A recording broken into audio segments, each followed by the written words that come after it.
മണ്ഡലങ്ങളിലാകെ തീ പാറിക്കൊണ്ട് നിൽക്കുന്ന ഇപ്പോഴത്തെ വിഷയം മുണ്ടക്കൈ ചൂരൽമലയിലെ ഫണ്ട് വിവാദവുമായി ബന്ധപ്പെട്ടുള്ള കാര്യങ്ങളാണ്. ഇടതുപക്ഷത്തെയും വലതുപക്ഷത്തെയും ഒരുപോലെ ഈ വിഷയം ബുദ്ധിമുട്ടിക്കുന്നുണ്ടെങ്കിലും ഇന്നലെ കോൺഗ്രസ് കണക്കുകൾ പുറത്തുവിടണം, അക്കൗണ്ടിന്റെ നമ്പറെങ്കിലും പുറത്തുവിടണമെന്ന് CPM ആരോപിച്ചിരുന്നു. ഇപ്പോൾ ഒരു മറുപടി വരുന്നുണ്ട്. മുണ്ടക്കൈ ദുരിതബാധിതർക്കായി DYFI പിരിച്ച പണം എവിടെ എന്ന് ചോദിക്കുന്നു യൂത്ത് കോൺഗ്രസ്. മുഖ്യമന്ത്രിയുടെ ദുരിതാശ്വാസ ഫണ്ടിലേക്ക് ഈ പണം പോയിട്ടില്ല എന്ന ആരോപണമാണ് യൂത്ത് കോൺഗ്രസ് ഇപ്പോൾ ഉന്നയിച്ചിരിക്കുന്നത്. ഒരു വ്യാജ ചെക്ക് ഉണ്ടാക്കി മുഖ്യമന്ത്രിക്ക് കൈമാറുകയാണ് ചെയ്തതെന്നാണ് യൂത്ത് കോൺഗ്രസിന്റെ ഉപാധ്യക്ഷൻ അബിൻ വർക്കി ആരോപിക്കുന്നത്. ചെക്കിലൂടെ നിക്ഷേപിച്ച പണം എവിടെയെന്ന് ചോദിച്ചാൽ DYFIക്ക് ഉത്തരമില്ല.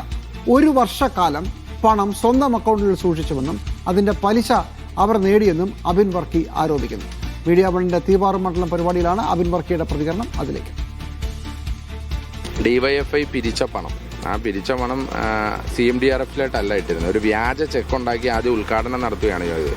ആ ചെക്ക് എവിടെ, ആ ചെക്കിലൂടെ നിക്ഷേപിച്ച CMDRFിലിട്ട പണം എവിടെയെന്ന് ചോദിച്ചാൽ ഇപ്പോഴും ഇവർക്ക് ഉത്തരമില്ല.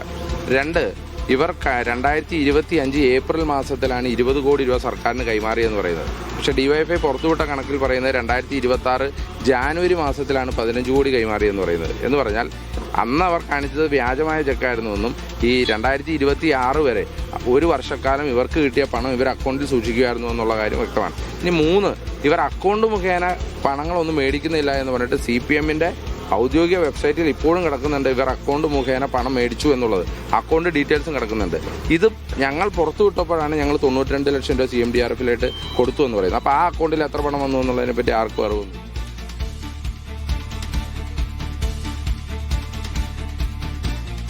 ഇതിന്റെ കൂടുതൽ വിശദാംശങ്ങളുമായി നൗഫലും മസ്ലവും ചേർന്നു. നൗഫൽ, ഈ വിഷയത്തിൽ DYFIയുടെ ഇന്നലെ കഴിഞ്ഞ ദിവസങ്ങളിലുള്ള ആരോപണം CPM മുഖ്യമന്ത്രി പിണറായി വിജയൻ അടക്കമുള്ളവർ അത് കുറച്ചുകൂടെ ശക്തമായി ഉന്നയിക്കുകയും ചെയ്തിരുന്നു. ആ സാഹചര്യത്തിലാണ് ഇപ്പോൾ യൂത്ത് കോൺഗ്രസിന്റെ ഭാഗത്തുനിന്ന് പ്രത്യാക്രമണം വരുന്നത്. ഒരു വർഷം DYFI പിരിച്ച 15 കോടിയോളം രൂപ ബാങ്കിൽ സൂക്ഷിച്ചു. അതിന്റെ പലിശ എവിടെ പോയി എന്നുള്ളതാണോ പ്രധാനപ്പെട്ട ആക്ഷേപം, അതോ പണം നേരാം വണ്ണം സർക്കാരിന്റെ ഈ വികസന പ്രവർത്തനങ്ങളിലേക്ക് പോയില്ല എന്നതാണ്?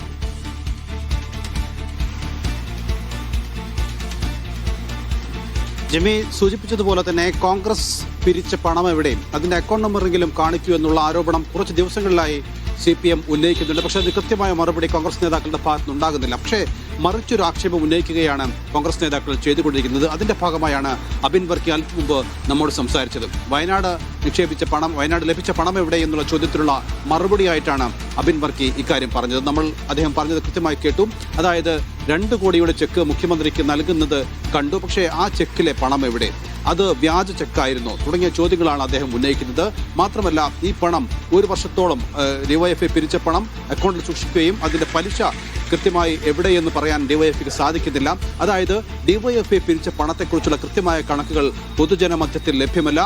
അത് സൂചിപ്പിക്കുന്നത് ഇതിൽ എന്തൊക്കെയോ കൃത്രിമത്വം, എന്തൊക്കെയോ അഴിമതി നടന്നിട്ടുണ്ട് എന്നാണ് വ്യക്തമാക്കുന്നതെന്നാണ് അബിൻ വർക്കി സൂചിപ്പിക്കുന്നത്. അതായത് കോൺഗ്രസിന്റെ പണം എവിടെ എന്നുള്ള ചോദ്യത്തിന് DYFIയുടെ പണം എവിടെ എന്നുള്ള ചോദ്യമാണ് യൂത്ത് കോൺഗ്രസ് ഉന്നയിക്കുന്നത്.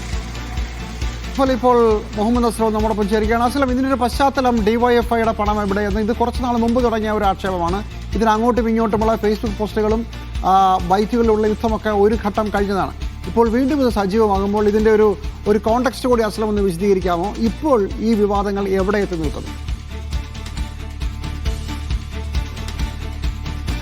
വയനാട് മുണ്ടക്കയുണ്ടായ ദുരിതബാധിതരെ പുനരുദ്ധരിപ്പിക്കാനുള്ള സർക്കാർ നടപടി, അതുമായി ബന്ധപ്പെട്ട വാഗ്ദാനങ്ങൾ നൽകിയ കോൺഗ്രസിന്റെയും ലീഗിന്റെയും നടപടികളൊക്കെ തന്നെയും വലിയ തോതിൽ തെരഞ്ഞെടുപ്പ് ചർച്ചയിൽ മാറുമെന്ന് തുടക്കത്തിൽ തന്നെ മനസ്സിലായിരുന്നു. പ്രത്യേകിച്ച് ടൗൺഷിപ്പിന്റെ ഉദ്ഘാടനം തെരഞ്ഞെടുപ്പിന് തൊട്ട ദിവസങ്ങൾക്ക് മുമ്പ് നടത്തിക്കൊണ്ട് സർക്കാർ അതിനുള്ള ഒരു മണ്ണൊരുക്കിയിരുന്നു. ആ ഘട്ടം മുതൽ തന്നെ ഉന്നയിക്കുന്ന കാര്യം സർക്കാർ പ്രഖ്യാപിച്ച വീടുകൾ നിർമ്മിച്ചിരിക്കുന്നു, കോൺഗ്രസ് പ്രഖ്യാപിച്ച വീടുകൾ എവിടെയെന്ന ചോദ്യം കൃത്യമായി തന്നെ ചോദിച്ചു. ആ ഘട്ടത്തിൽ അവസാന ദിവസങ്ങളിൽ ഒരു തറക്കല്ലിട്ടുകൊണ്ട് കോൺഗ്രസ് ഒരു പ്രശ്നപരിഹാരത്തിന് ശ്രമം നടത്തിയെങ്കിൽ പോലും CPM വിട്ടില്ല. ഇപ്പോൾ കൃത്യമായി തന്നെ അത് മുഖ്യമന്ത്രി പിണറായി വിജയൻ അടക്കം തന്നെ ഉന്നയിക്കുന്ന ചോദ്യം കോൺഗ്രസ് എത്ര രൂപ ഇതിന്റെ പേരിൽ പിടിച്ചു എന്നുള്ളതാണ്.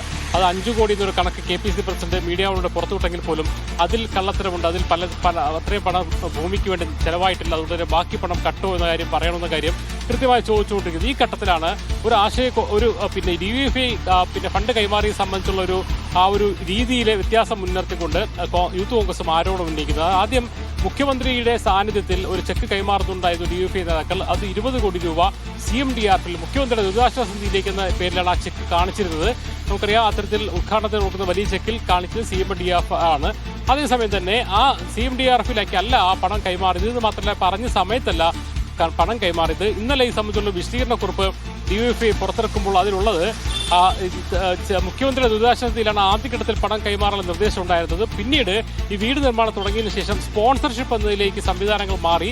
അങ്ങനെ ഞങ്ങളും ഈ വീട് നിർമ്മാണം നടത്തുന്ന ഊരാളുങ്കൽ സൊസൈറ്റിയും ഇതിന്റെ സ്പെഷ്യൽ ഓഫീസർ ചേർന്ന ഒരു ത്രികക്ഷി കരാറിലൂടെ സ്പോൺസർ എന്ന നിലയിൽ DYFI 20 കോടി രൂപ അവർക്കാണ്, അതായത് ഊരാളുങ്കൽ പണം പ്രവൃത്തി നടത്തിക്കൊണ്ടിരിക്കുന്ന ഊരാളുങ്കലിന്റെ അക്കൗണ്ടിലേക്കാണ്, അതിനുവേണ്ടിയുള്ള സ്പെഷ്യൽ അക്കൗണ്ടിലേക്കാണ് മാറ്റിയെന്നൊരു വിശദീകരണമാണ് നൽകുന്നത്. ഇതിലെ ഒരു ആശയക്കുഴപ്പം മുതലെടുത്തുകൊണ്ടാണ് എന്തുകൊണ്ട് CMDRFിൽ എന്ന് പറയുന്നത് ഒരു പ്രധാനപ്പെട്ട കാര്യം, മുഖ്യമന്ത്രിയുടെ ദുരിതാശ്വാസ നിധിയിലേക്കാണ് എല്ലാവരും കൊടുത്തത്. DYFIക്ക് മാത്രം ഊരാളുങ്കലിന് കൊടുത്താൽ മതി എന്ന തീരുമാനത്തിന് പിന്നുള്ള യുക്തി എന്തായിരിക്കും? എന്താണ് DYFI അതിൽ പറഞ്ഞ വിശദീകരണം? അങ്ങനെ എന്തെങ്കിലും കിട്ടിയിട്ടുണ്ടോ?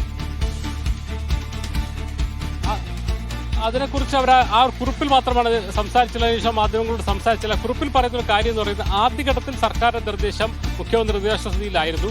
എന്നാൽ അതിനുശേഷം ഈ സ്പോൺസേഴ്സ് ആവാം എന്ന പേരിൽ ഒരു ഉത്തരവ് സർക്കാർ പുറത്തിറക്കിയിട്ടുണ്ട്. അങ്ങനെ ആവുമ്പോൾ ഇതിനുവേണ്ടി രൂപീകരിച്ചൊരു പ്രത്യേക അക്കൗണ്ടിൽ അതിന്റെ സ്പെഷ്യൽ ഓഫീസറും ഊരാളുങ്കലും അതോടൊപ്പം തന്നെ ആരാണ് സ്പോൺസർ ചെയ്യുന്നത് അവർ മൂന്നുപേരും ഒരു ത്രികക്ഷി കരാറുണ്ടാക്കിയിട്ട് ആ അക്കൗണ്ടിൽ ഇടാം. അത്തരം ഒരു സർക്കാർ ഉത്തരവ് ഇറക്കിയിട്ടുണ്ട്. അതിന്റെ അടിസ്ഥാനത്തിൽ DYFI ഒരു സ്പോൺസർ എന്ന നിലയിലാണ് 20 വീടുകൾക്കുള്ള പണം കൈമാറുന്നത്. അതുകൊണ്ട് തന്നെ അതിൽ ആ ഒരു സാങ്കേതികമായ നടപടിക്രമത്തിൽ അതിൽ പ്രത്യേകിച്ച് വിവാദം പറയാനില്ല. അത് കനകോലുവിന്റെ ഒരു ആശയക്കുഴപ്പമുണ്ടാകുന്ന സൃഷ്ടി എന്നുള്ള ഒരു ആരോപണം, ഒരു വാദമാണ് DYFI മുന്നോട്ട് വെച്ചത്. എന്തായാലും ഈ ചോദ്യം പ്രസക്തം തന്നെയാണ്. ഇനിയിപ്പോഴും ഒരുപക്ഷെ മാധ്യമങ്ങളെ DYFI പ്രവർത്തകരെ കാണാൻ വേണ്ടി മാധ്യമങ്ങൾ ശ്രമിക്കുന്നുണ്ട്.